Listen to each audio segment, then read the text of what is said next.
I want to start out by greeting everyone, saying good morning, everyone, greeting everyone in their respectful places, Bishop, First Lady, Deacon, Deaconess, Evangelist, and all the other ministers. Um, my encouragement to the youth will be taken from Proverbs 16. Not the entire thing, but just a couple verses that definitely stood out to me.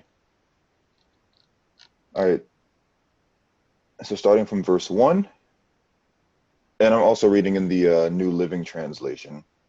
It says, "We can make our own plans, but the Lord gives the right answer.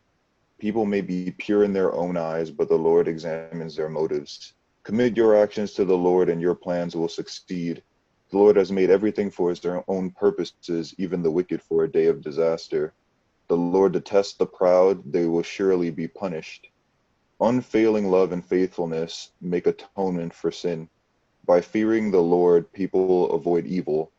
When people's lives please the Lord, even their enemies are at peace with them. Better to have little with godliness than to be rich and dishonest.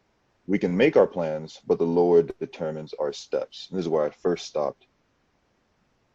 I said that these verses tell us that the Lord is ultimately in control. We can have all the plans we want and have all the things that we want to do, but the Lord decides if and how they will succeed. Ultimately, if what we are doing pleases the Lord, then they will naturally be made to succeed. But we must also look at our own motivation in doing these things and make sure that what we are doing is aimed towards pleasing the Lord and not pleasing ourselves. Once again, it says that he detests the proud and that they will surely be punished. Living lives that please the Lord will even put our own enemies at rest.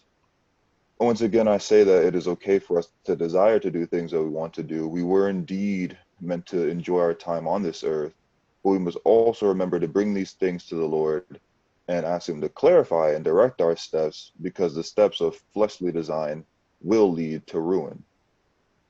Next, I move on to verse 18 to 20, and it says, "Pride goes before destruction, and haughtiness before a fall.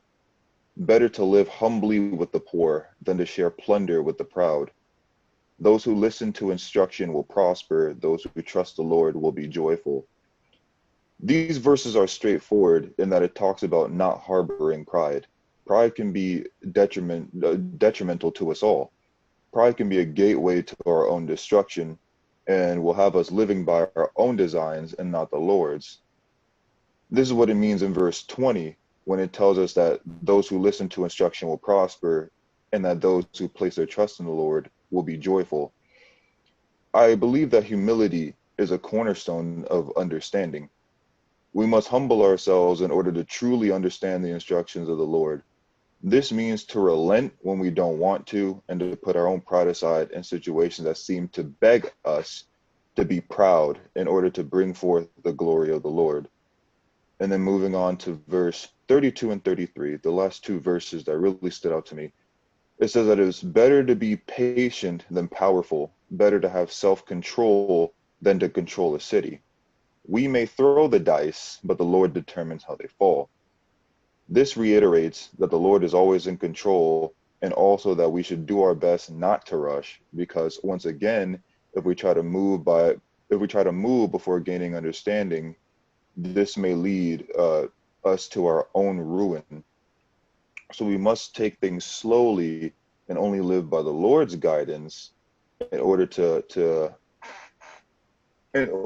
prosper, like back in verse 20 says. So that right there is my encouragement towards the youth.